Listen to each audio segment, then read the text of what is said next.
Assalamu alaikum warahmatullahi ta'ala wa barakatuhu. Muhammad Diman ke magana. Fatan kowa yana cikin ƙoshin lafiya, 'yan uwa da abokan arziki. Idan a YouTube kake kallon wannan bidiyon, ina mai roƙonka dan Allah da ka yi min subscribe, sannan ka yi min liking da share.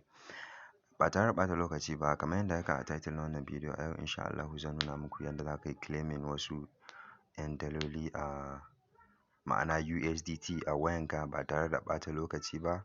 Wadda kawai abin da kake buƙata shine smartphone ɗinka da wani amount na data wanda bai kai ya kawo ba.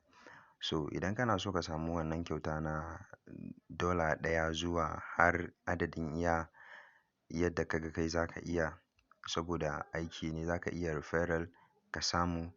Duk adadin mutanen da ka gayyata za a baka $1. Duk mutum da ka gayyata za a baka $1. Yanda yanzu dala tana equivalent to kusan naira 800 a naira kenan. Duk mutum ɗaya da ka gayyata za a baka naira 800. Duk mutum ɗaya da ka gayyata za a baka 800. Kuma kai ma da ka yi register za a baka naira 800 sai ka cire ta nan take ba da wani ɓata lokaci ba. So idan ka duba description na wannan bidiyon, na ajiye muku link ɗin, kana shiga sai ka danna shi kamar haka. Ga link ɗin na ajiye muku a description, zai kai ka Google Play Store. Idan bai kai ka Google Play Store ba, akwai wani ɗan ɗigo a nan sama kamar yadda kuke gani gashi nan wasu ɗiga uku, sai ka danna shi. Zai nuna ma open in web browser, sai ka danna idan bai kawo ka Play Store ba.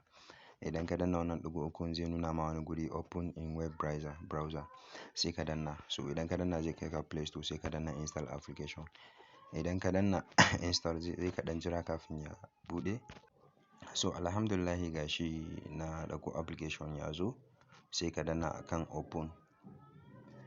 Idan ka danna akan open sai ka ɗan jira shi saboda yanzu kan install, sai ka zo nan gurin sign off, ka danna akan sign off. Sai ka zo nan sai ka sa email address ɗinka. Misali wannan sai ka ɗora email ɗinka a gun. Sai ka zo na biyu ka zaɓi wane country kake, already za ka gan shi akan Nigeria yake. Sai kuma ka zo ga referral link na sa muku akan screen ɗin, ka duba za ka ga referral link ɗin sai ka sa, ko kuma ka rubuta gashi nan na rubuta shi anan kamar yadda nake JXJZH7 sai ka rubuta. Idan ka sa sai ka danna continue. So idan ka danna continue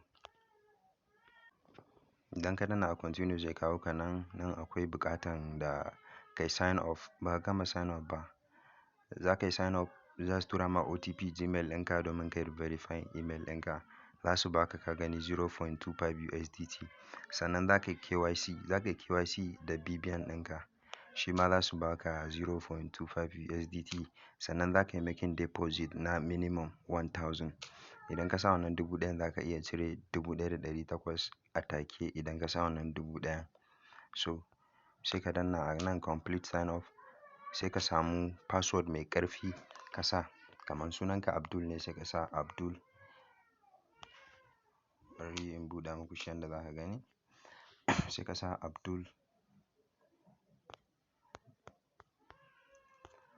sai ka ɗan samu wata character haka ka sa kamar at ko wannan naira sign ɗin ko dollar sign haka dai gashi, ko wannan hashtag ɗin ko star gashi. Duk dai wanda kaga za ka zaɓa ka sa sai ka sa, sai ka haɗa da wata 'yan number saboda dai password ɗin ya zama mai ƙarfi. Saboda in kuka karanta password requirement ɗin, ya kamata ace password ɗin ya kai guda 8. Sannan akwai upper case, akwai lower case, sannan akwai symbol.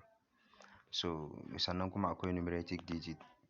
Sai ka sa at 1 to 3. Kun ga idan ka sa password ɗin a yanda suke buƙata, za ka ga kowane alama a nan yayi good kamar yadda kuke gani.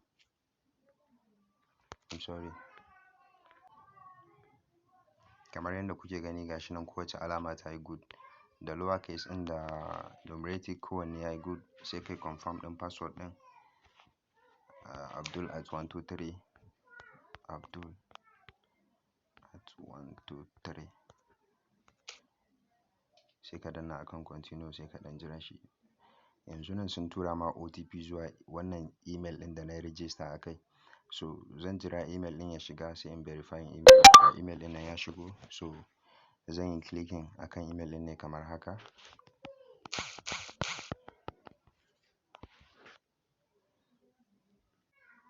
So saƙon email ɗin da suke turawa zai zo mana kamar a haka. So kawai sai ka danna akan nan verify email. Kana dannawa zai tafi ya verify email ɗinka successfully. So gashi nan your registered email has been confirmed. Sai ka koma cikin application ɗin. Za ku ga ya buɗe maka ma ka riga ka gama. Sai ka dawo ɓangaren login. Sai ka je da idan ka koma sai ka shiga nan gurin login wannan. Sai ka shiga login sai ka zaɓi na biyu ko kuma ka zaɓi na ɗaya. Amma zan zaɓi na biyu saboda zai fi mun sauƙi. Sai ka rubuta email ɗin da ka yi register da shi.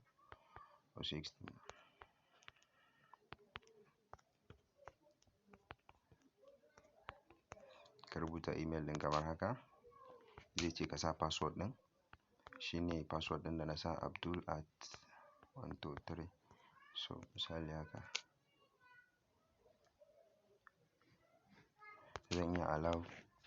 Idan wayanka tana thumbprint kawai za ka iya allow. So kamar yadda kuke gani yanzu sun bani 0.25 USDT. So idan nayi KYC gashi nan za su ƙara mun.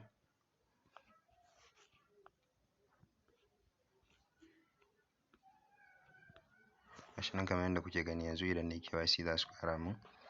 Sannan zan yi verify na email na BVN ɗina kamar yadda kake gani. Za ka sa BVN ɗinka. Idan kai BVN za su buƙaci su ɗau hoton fuskarka don su tabbatar kai ne.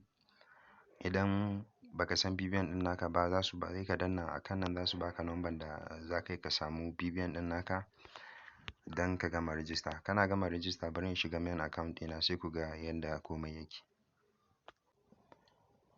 So bayan ka gama KYC ka gama komai wannan shine fuskar application ɗin domin ka yi deposit su baka wannan kuɗin sai ka shiga nan gurin bank transfer. Gashi nan yadda kake gani. Men za ka koma wallet. Sorry. Yauwa za ka koma nan ne wallet. Idan ka shiga wallet sai ka zo nan deposit. Za ka iya deposit da bank transfer da kuma crypto. Ba wanda ba za ka iya deposit da shi ba. So mafi sauƙi ka yi deposit da bank transfer. Sai ka rubuta amount ɗin da za ka iya sawa. So minimum abin da za ka iya sawa shine 1000. Minimum deposit shine 1000. Za ka iya zaɓar kuma za ka iya zaɓar wane cryptocurrency kake so ka yi deposit da shi amma duk dai kafin mu zo nan. Za ka iya sa 1000 a nan sai ka rubuta sai ka danna buy. Idan ka danna buy sai ka danna confirm. Then za su baka account number da komai.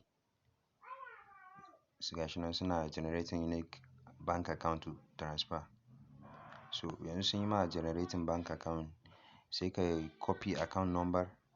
Wannan account number ita ce sai ka je can mobile app ɗinka. Bari in nuna muku misali. So kaman yadda zan muku misali ga nan a gurin transfer. Sai in zaɓi wane banki ne sun ce mun Providus. Sai in search ɗin Providus gashi. Sai in paste ɗin account number da na yi copy. Ga ta za ta generating wannan sunan. So kun ga sunan da ta bani shine Binta Checkout LCO. So sai in duba yayi the same da wannan account number da suka bani. Gashi nan the actual amount to Binta Checkout LCO shine dai sunan da suka bani. So sai in je in yi confirm wannan transfer in tura ta 1000 daidai. Haka a rubuta 1000. Kar ka rage kar ka ƙara daidai yanda ka gani kawai sai ka danna transfer. In kai transfer 1000 successfully ta shiga sai ka zo ka danna nan click here. So in ka danna nan kar kai saurin danna continue har sai sun gama processing na. In dai har ka tura ba zai ɗauki minti 2 zuwa 3 ba ma zai ɗauki minti 1 ba. In seconds za ka ga transfer ka ta shigo successfully sun baka wannan kuɗin. Shi ne $1.31. So idan suka baka wannan $1.31 sai kuma ka ga sun baka damar ka yi claiming na free $1 kyauta kenan. Sai ka zo sai ka yi za ka ga balance ɗinka ya ƙaru gaba ɗaya. Sai ka zo ka yi withdraw ɗin kuɗinka a nan. Za ka iya ka cire kuɗinka a crypto ko kuma ka cire kuɗinka a bank transfer kamar yadda shi bankinka. So wannan shine yanda Flow app yake, yana da kyau sosai da sosai kuma za ka iya investing. Duk dai akwai abubuwan da ya kamata ace kun sani a Flow app. So amma dai wannan shine abu na farko ko in ce darasi na farko da na fara kawo muku shi wannan channel ɗin, kuma ku ci gaba da bibiya na in sha Allahu za ku dinga samun irin wannan abubuwan akai akai. Idan ka ji daɗin wannan bidiyo ka danna mun subscribe sannan ka danna ƙararrawa. Na gode, na gode, na gode. Mu haɗu a bidiyo na gaba.